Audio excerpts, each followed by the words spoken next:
누가복음 11장 23절에서 26절입니다. 누가복음 11장 23절에서 26절까지 제가 봉독하겠습니다. 나와 함께 하지 아니하는 자는 나를 반대하는 자요, 나와 함께 모으지 아니하는 자는 해치는 자니라.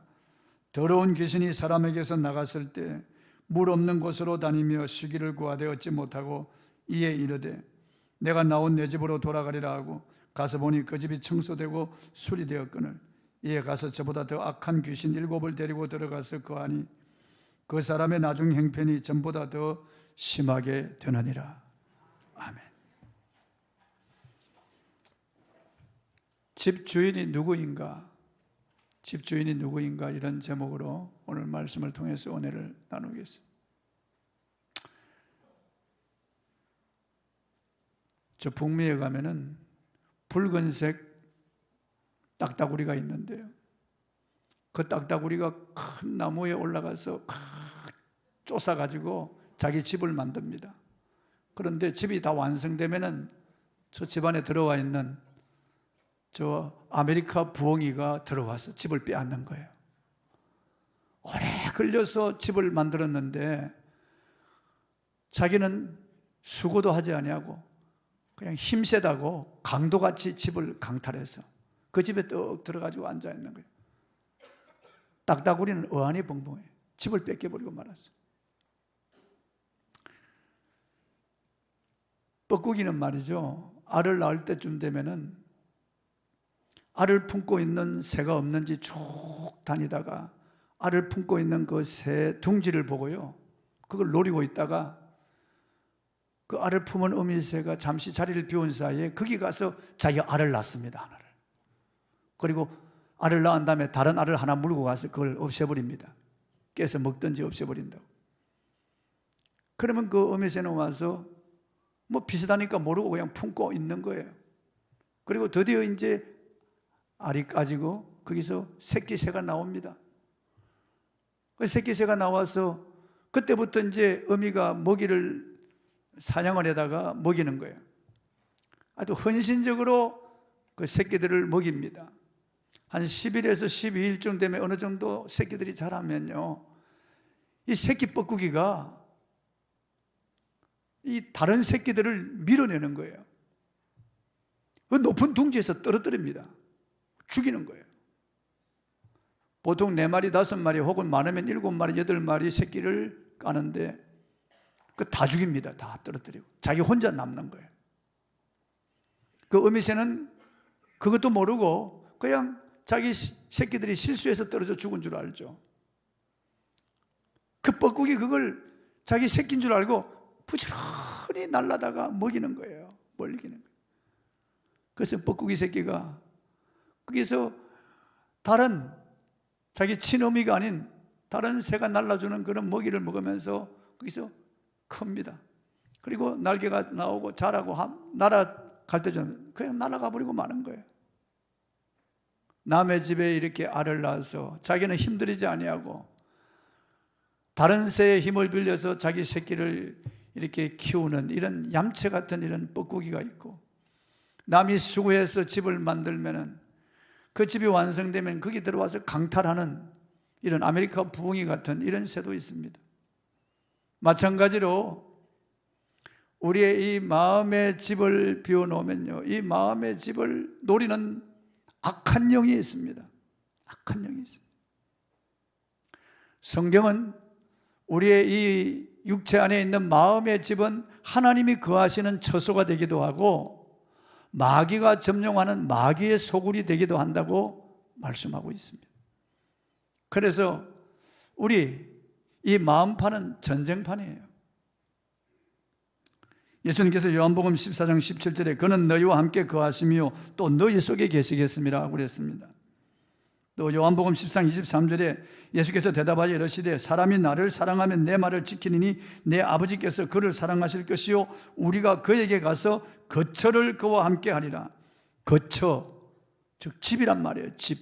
집을 그와 함께 하겠다는 거예요. 성부, 성자, 성령께서 우리의 마음을 거처로 삼고 우리 마음에 들어와서 거하시겠다는 거예요. 얼마나 놀라운 말씀입니까, 여러분? 다윗이 이스라엘 통일 왕국의 왕이 되고 난 다음에 신하들에게 요나단의 핏줄이 있는지 한번 알아보라고.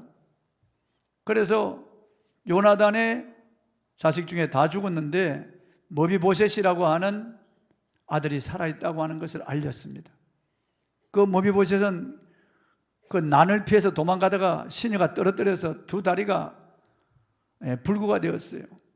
그래서 하반신 장애인이 된 이 머비보셋을 다윗이 자기 궁으로 불러서 왕궁에서 살도록 했어요. 그리고 왕이 먹는 음식을 같이 왕 옆에서 그 음식을 같이 먹는 거예요. 날마다 왕이 먹는 음식을 같이 먹고 왕이 사는 그 왕궁에서 사는 거예요. 그 하반신 장애인이 된 머비보셋을 그렇게 대우하는 거예요. 그 보세요, 저를. 하나님께서 우리 안에 오셔서 예수님이 우리 안에 오시면은 머비보셋 같은 우리를 그렇게 대우하시는 거예요. 예수님께서 말씀하셨어요. 볼지어다 내가 문 밖에 서서 두드리노니 누구든지 내 음성을 듣고 문을 열면 내가 그에게 들어가 그와 더불어 먹고 그는 나와 더불어 먹으리라고 그랬습니다. 주님이 우리 안에 들어오셔서 그 왕 대신 주님이 먹는 그 잔치, 그 산의 진미를 우리가 같이 먹도록 해주신다는 거예요. 너무 놀라운 말씀 아니에요? 주님이 우리 안에 들어오셔서 우리와 함께 살아주겠다는 거예요. 우리 마음을 거처로 삼고 우리 안에 계시겠다는 거예요. 고린도전서 3장 16절에 너희가 하나님의 성전인 것과 하나님의 성령이 너희 안에 거하시는 것을 알지 못하느냐. 그러니까 주님이 우리 안에 계시는 거예요. 그런데 이 마음의 집을 노리는 또 한 무리가 있습니다. 악령이에요. 악령. 악령은 들어오지 말라 그래도 우리 안에 들어옵니다. 문을 부수고 들어온다고요. 이놈은요. 이놈은 어떠하든지 우리를 점령하고 우리 안에 들어와서 이 뻐꾸기처럼 우리 안에 둥지를 털려고 하는 거예요. 6.25 때 백마고지 전투가 아주 치열했습니다. 백마고지 전투를 빼앗으려고 인민군 중공군이 치열한 그런 공격을 하고 우리는 방어를 하고 그리고 또 빼앗기면 또 우리가 또 공격하고 또 빼앗고 백마고지 주인이 24번 바뀌었습니다. 그 작은 고지를 왜 그렇게 빼앗으려고 노력했느냐고 말이에요. 그 고지를 빼앗는데 인민군 10,000명이 전사했습니다. 우리 국군 3,400명이 전사했다고요. 그 작은 고지를 빼앗으려고 하는 이유는 그게 철의 삼각지역이기 때문에 그래요. 철원과 김하와 평강, 이 강원도에서 평야를 이루고 있는 그곳을 빼앗기 위해서 그곳을 빼앗으려면은 백마고지를 빼앗아야 되기 때문에 백마고지 전투를 그렇게 치열하게 그게 전쟁이 벌어진 거예요. 30만 발의 포탄을 쏘아 부어서 그 고지가 2m나 낮아졌어요. 엄청난 그런 전쟁이 그 백마고지 그 고지에서 벌어진 거예요. 마귀는요, 우리의 마음을 빼앗기 위해서 호시탐탐 기회를 노립니다. 여러 가지로 우리 마음을 유혹하고 공격합니다. 틈만 있으면 들어오려고 하는 거죠. 너희 대적 마귀가 우는 사자같이 삼킬 자를 향하여 두루 찾나니 그렇게 말씀하고 있습니다. 오늘 본문 말씀을 보겠습니다. 본문 24절을 읽어보겠습니다. 본문이 더러운 귀신이 사람에게서 나갔을 때 물 없는 곳으로 다니며 쉬기를 구하되 얻지 못하고 이에 이르되 내가 나온 내 집으로 돌아가리라고. 여기서 귀신은 다이몬 혹은 다이아니몬이라고 합니다. 다이모니온은 이 성경에 보면은 이 귀신들이 하는 짓이 기록이 되어 있어요. 성경을 통해서 귀신이 우리에게 어떤 짓을 하는지 알려주고 있습니다.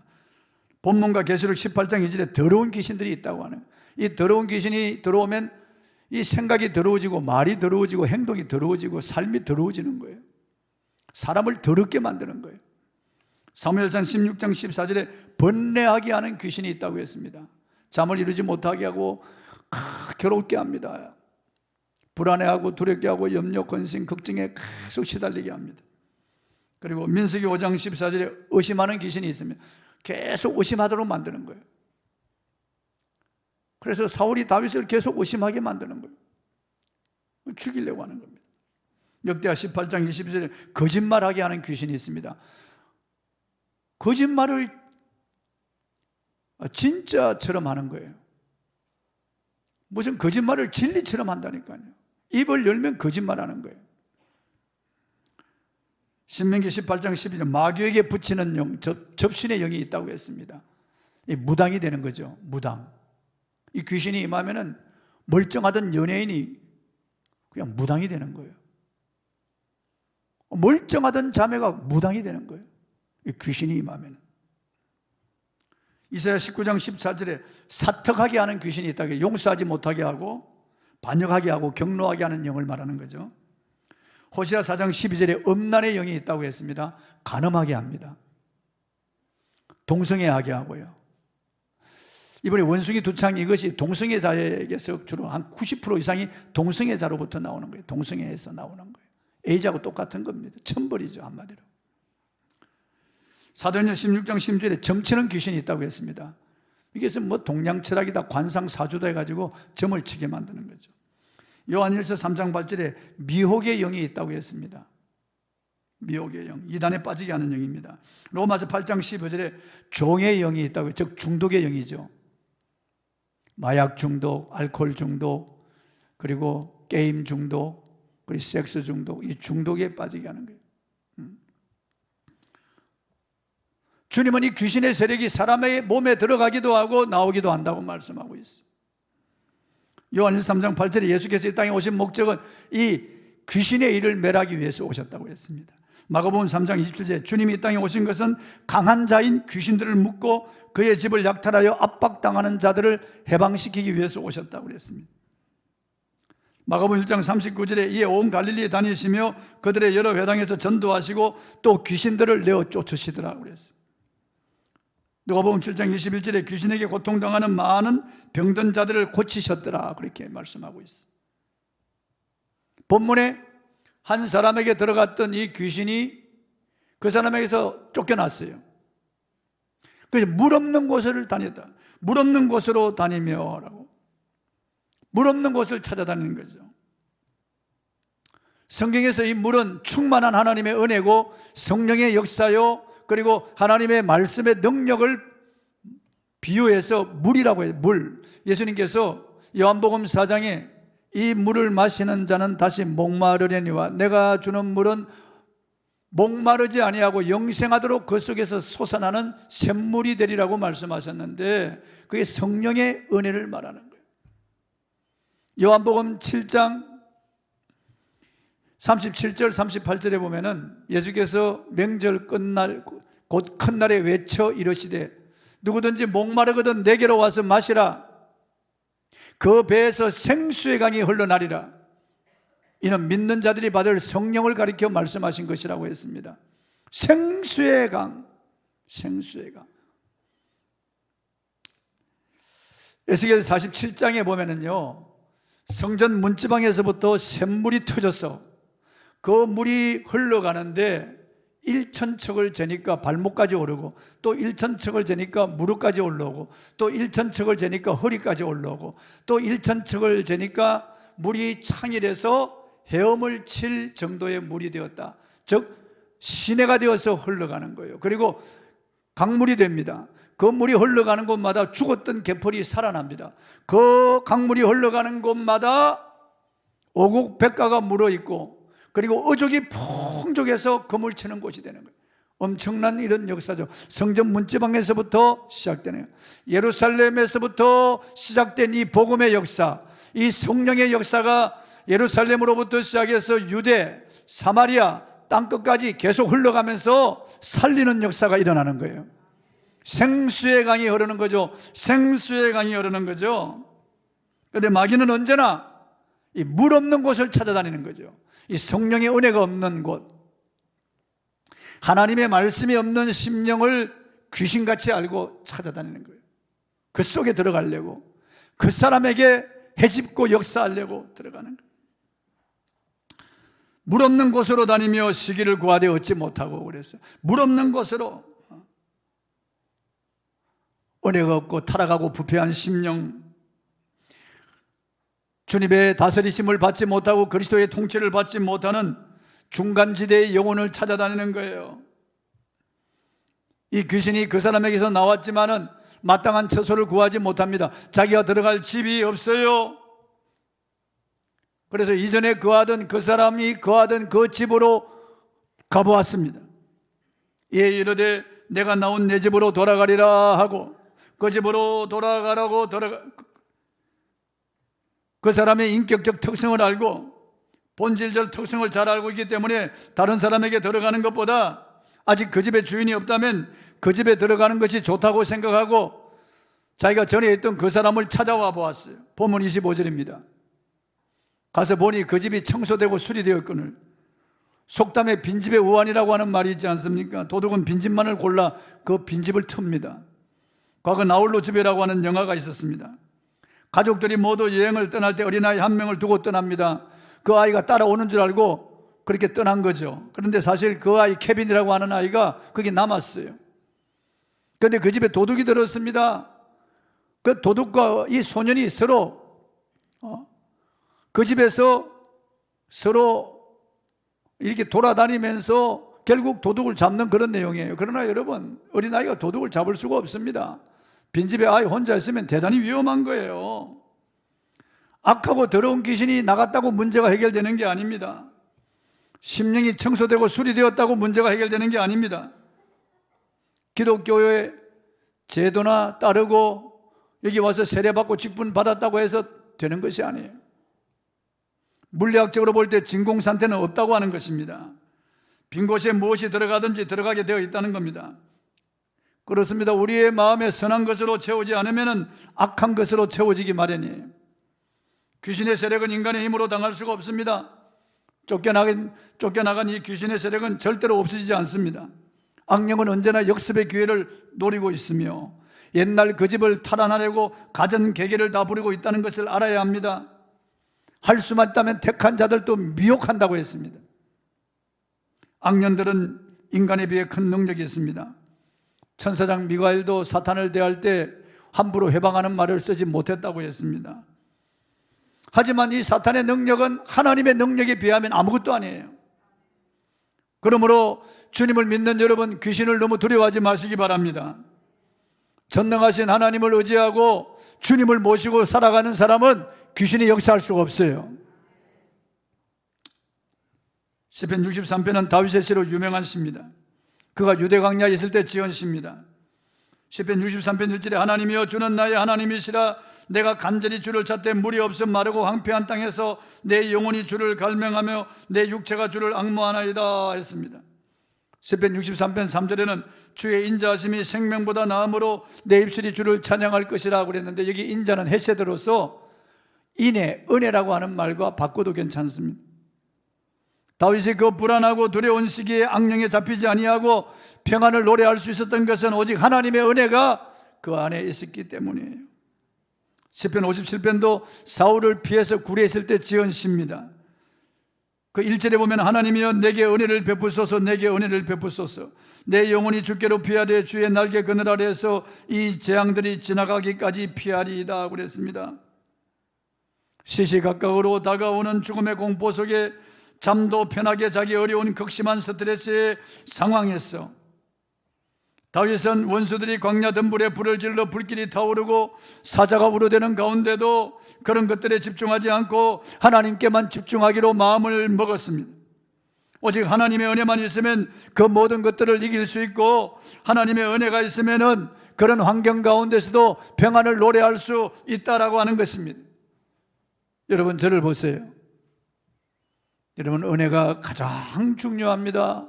은혜가 가장 소중합니다. 여러분 하나님의 은혜는 눈에 보이지 않습니다. 공기가 눈에 보이지 않는 것처럼 사랑이 눈에 보이지 않고 생명이 눈에 보이지 않는 것처럼 은혜도 눈에 보이지 않지만은 은혜라는 것이 존재하는 거예요. 이 예배도 하나님 앞에 올려드린다지만 사실은 은혜 받으러 오는 것입니다. 하나님은 예배를 통해서 우리에게 은혜를 공급해 주시는 거예요. 그 은혜가 우리 안에 있어야만 우리가 살 수가 있는 것입니다, 여러분. 환경이 힘들고 어려워도 몸이 병들어도 은혜가 있으면 천국을 누릴 수가 있습니다. 우리 해세도 찬양단과 우리가 불렀던 찬양대로 초막이나 궁궐이나 내주에서 모신 곳이 그 어디나 하늘나라가 되는 거예요. 주님의 은혜만 있으면 우리는 이 땅에서 천국을 누리며 살아갈 수가 있는 것입니다. 그래서 은혜가 너무너무 중요한 거예요. 그래서 우리는 은혜를 갈망해야 되는 거예요. 돈이 아무리 많아도 고대강실 같은 궁궐에 살아도 권력을 움켜잡고 있어도 은혜가 없으면은 그 사람은 삭막합니다. 은혜가 없으면은 답답합니다. 괴롭습니다. 불안합니다. 두렵습니다. 은혜가 없으면 만족이 없어요. 절대로 만족이 없습니다. 통장에 돈을 쌓아놓고 있어도 은혜가 없으면은 만족이 없어요. 미녀와 같이 살아도 미남과 같이 살아도 은혜가 없으면은 그게 만족이 없습니다. 계속해서 무엇인가 갈급한 거예요. 2% 모자라는 거예요. 계속 살아가면서도 계속해서 갈증을 느낍니다. 뭔지 모르게 계속 갈증이 있는 거예요. 그러나 은혜가 있으면 갈증이 없어집니다.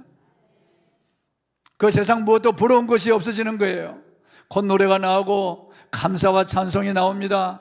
얼굴에 기쁨이 있습니다. 살아가는 삶의 의미와 삶의 목적을 알게 되었습니다. 하루하루 살아가는 것이 주님과 함께 동행하는 것이므로 얼마나 행복한지 알 수 없습니다. 하나님 전에 나올 때 발걸음이 너무 가볍습니다. 구름 위를 밟는 것처럼 그렇게 신나는 것이에요. 하나님 전에 나와서 예배를 드릴 때 기쁨이 충만합니다. 은혜 받고 돌아가는 그 발걸음은 정말 힘이 있습니다.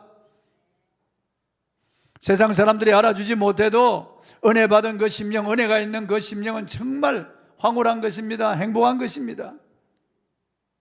뭐 좋은 것을 먹어서 행복한 것이 아니에요. 좋은 옷을 입어서 행복한 것이 아니에요. 좋은 차를 타고 좋은 집에 살아서 행복한 것이 아니에요. 하나님의 은혜가 있으니까 행복한 것이에요. 너무너무 행복한 것이에요.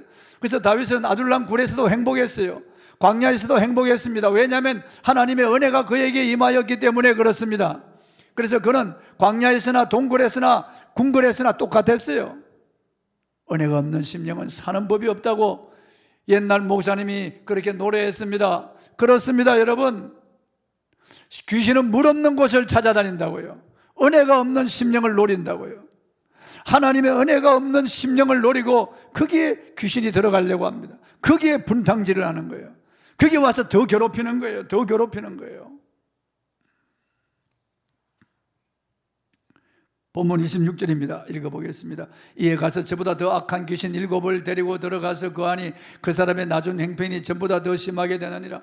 와서 보니까 전에 자기가 기거하던 그 사람 그 집이 청소되고 소재되어 비어있는 거예요. 비어있는 거예요.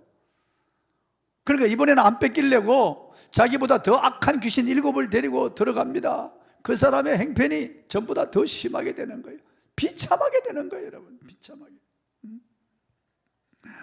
주님께서 한때 쫓아내버렸지만은 그게 주님을 모셔야 되는데, 그게 하나님의 말씀을 두고 그게 하나님의 은혜가 그 속에 있어야 되는데, 귀신이 쫓겨나갔지만은 이 중간지대로 그냥 그대로 있는 거예요. 그러니까 귀신이 더 악한 귀신 7을 데리고 들어갑니다. 7이라고 하는 것은 그냥 완전한 수인데 완전히 그냥 비참하게 만들어버린 거예요. 불행하게 만들어버린 거예요. 교회 와서 잠시 기쁨을 누리는 사람이 있습니다. 병 나았다고 기뻐하는 사람도 제가 보았습니다. 제가 신방을 가고 기도해 주고 해서 이 사람이 병이 나왔다고 와서 얼마나 좋아하는지 몰라요. 그런데 얼마 후에 교회를 나오질 않는 거예요. 그러니까 왜 안 나오냐고 물어보니까 나을 때가 되어서 나왔지 뭘 주님이 고쳐주시겠느냐고. 그 교회를 안 나오고 떠나버렸어요. 그 사람의 나중 행편이 전보다 더 심해지는 것을 보았습니다. 불행해지는 것을 보았다고요. 돌짝바같이 잠깐 반짝하고 기뻐하다가 그냥 은혜 없는 심령은 그냥 나가버리는 거예요. 주님을 버리고 떠나는 거예요. 그 귀신이 더 악한 귀신 7이 들어간다고 하는 거예요. 성경에 보면 한때 흥분하고 한때 기뻐하고 한때 은사를 맛보아도 타락할 수 있다고 말씀하고 있습니다. 히브리서 10장 26절 27절입니다. 읽어보겠습니다. 우리가 진리를 아는 지식을 받은 후 짐짓 죄를 범한 적 다시 속죄하는 제사가 없고 오직 무서운 마음으로 심판을 기다리는 것과 대적하는 자를 태울 맹렬한 불만이 있으리라. 진리를 아는 지식을 받았어요. 잠깐 은혜 받았습니다. 그러나 짐짓 죄를 범합니다. 이 사람은 속죄하는 제사가 없습니다. 다시 돌이킬 수 없는 그런 자리에 들어가고 마는 거예요. 히브리서 10장 29절입니다. 읽어보겠습니다. 하물며 하나님의 아들을 짓밟고 자기를 거룩하게 한 언약의 피를 부정한 것으로 여기고 은혜의 성령을 욕되게 하는 자가 당연히 받을 형벌은 얼마나 더 무겁겠느냐 너희는 생각하라. 한때 교회 왔어요. 교회 직분도 받고 교회에서 봉사도 하고 은혜 받았다고 하던 이런 사람들이 타락하면 더 무서운 거예요. 여러분, 소련의 스탈린은 신학생이었습니다. 신학생이었어요. 니체나 칼 막스는 자기 아버지가 목사였습니다. 목사의 가정에서 태어나서 자랐습니다. 그런데 그런 악마가 되어버리고 말한 거예요. 여러분, 문선명이도, 통일교 교주 문선명이도 교회 집사였어요. 천부교회 박태선도 교회 장로였습니다. 여러분, 이런 사람들이 타락하니까 더 무서운 거예요. 이단 사이비의 교주가 되는 거예요. 여러분,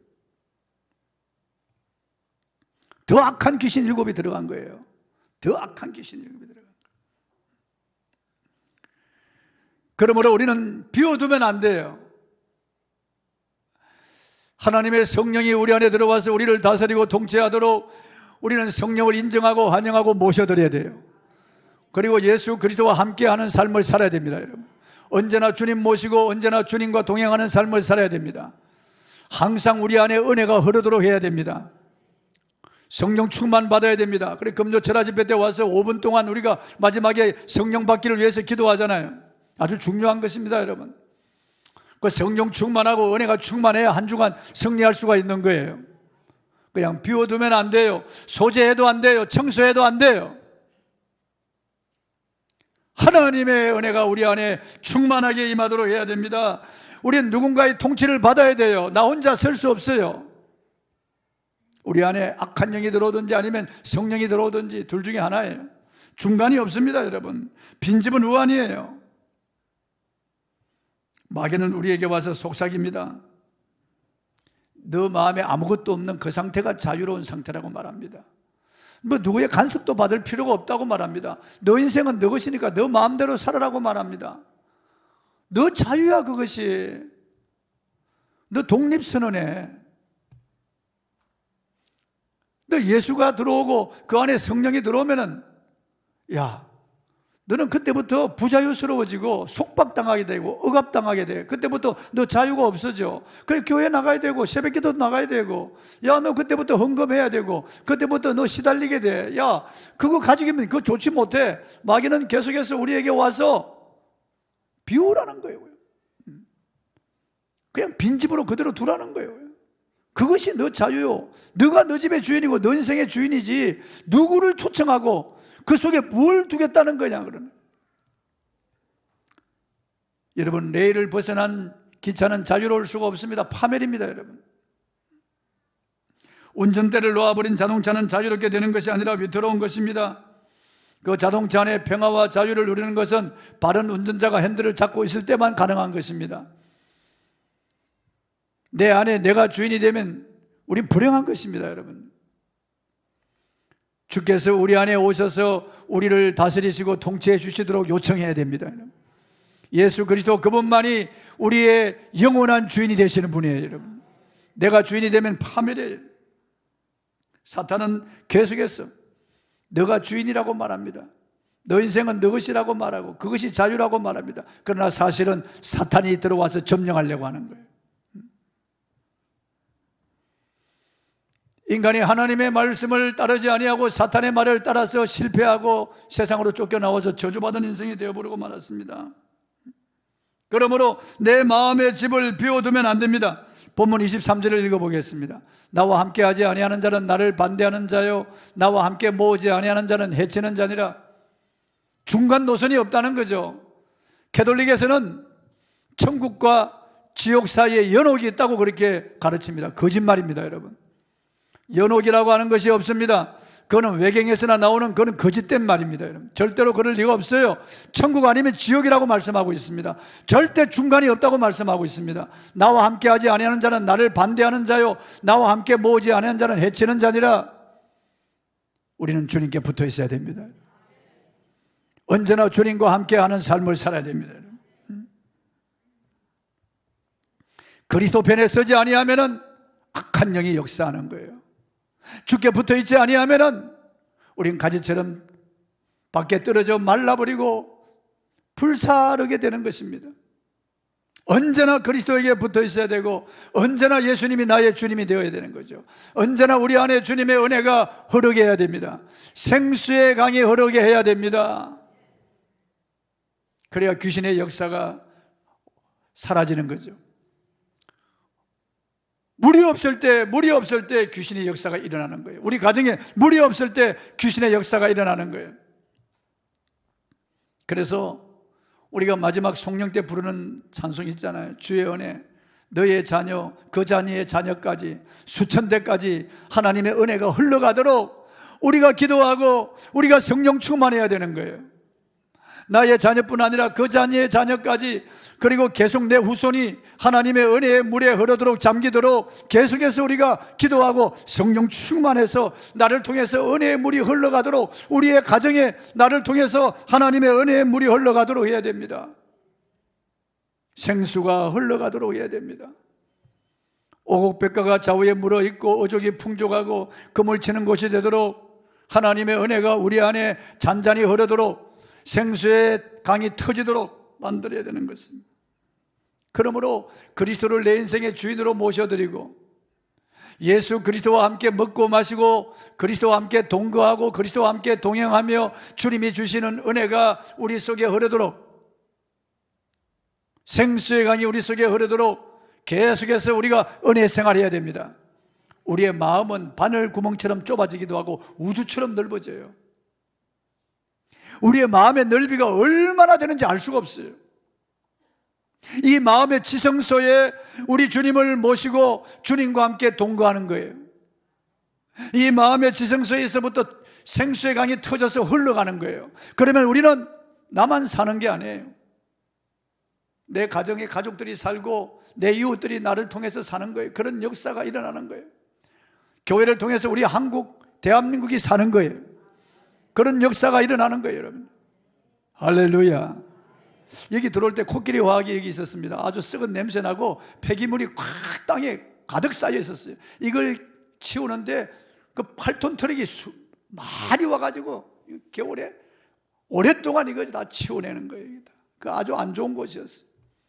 그리고 요 앞에는 변전소가 있었습니다. 우웅 하는 소리가 계속 예배 때마다 그 소리가 들리는 거예요. 우웅 하는 소리가 무슨 그런 곳이 여기가요. 이 동네도 아주 좋지 못한. 그런데 우리가 여기서 예배를 드리면서 얼마나 좋아졌는지 알 수 없습니다. 할렐루야. 이 동네가 확 바뀌었습니다. 지금. 저 변전소가 나가고 저게 지금 또 빌라가 들어오고, 이 주변이 얼마나 좋아졌는지, 이 난곡이 얼마나 좋아졌는지 알 수 있어요. 저 휴먼시아 저게 저 개딱지 같은 집들이 따닥따닥 붙어가지고 산에 아주 어려운 그런 집. 근데 저게 싹 흘러버리고 저기 휴먼시 아파트가 싹 들어서고 말이죠. 이제 국회단지도 또 아파트가 들어선다고 그러잖아요. 이 난곡이 엄청나게 지금 변한다고 하는 말을 들었어요. 그리고 이게 경전철도 들어오고, 이게 살기 좋은 이런 나라가 되는 것은 우리 인해교회 때문이야. 할렐루야. 은혜가 흘러가기 때문에 하나님의 역사가 이렇게 일어나는 것입니다. 그런 은혜가 여러분에게 충만하기를 바랍니다. 찬송하겠습니다.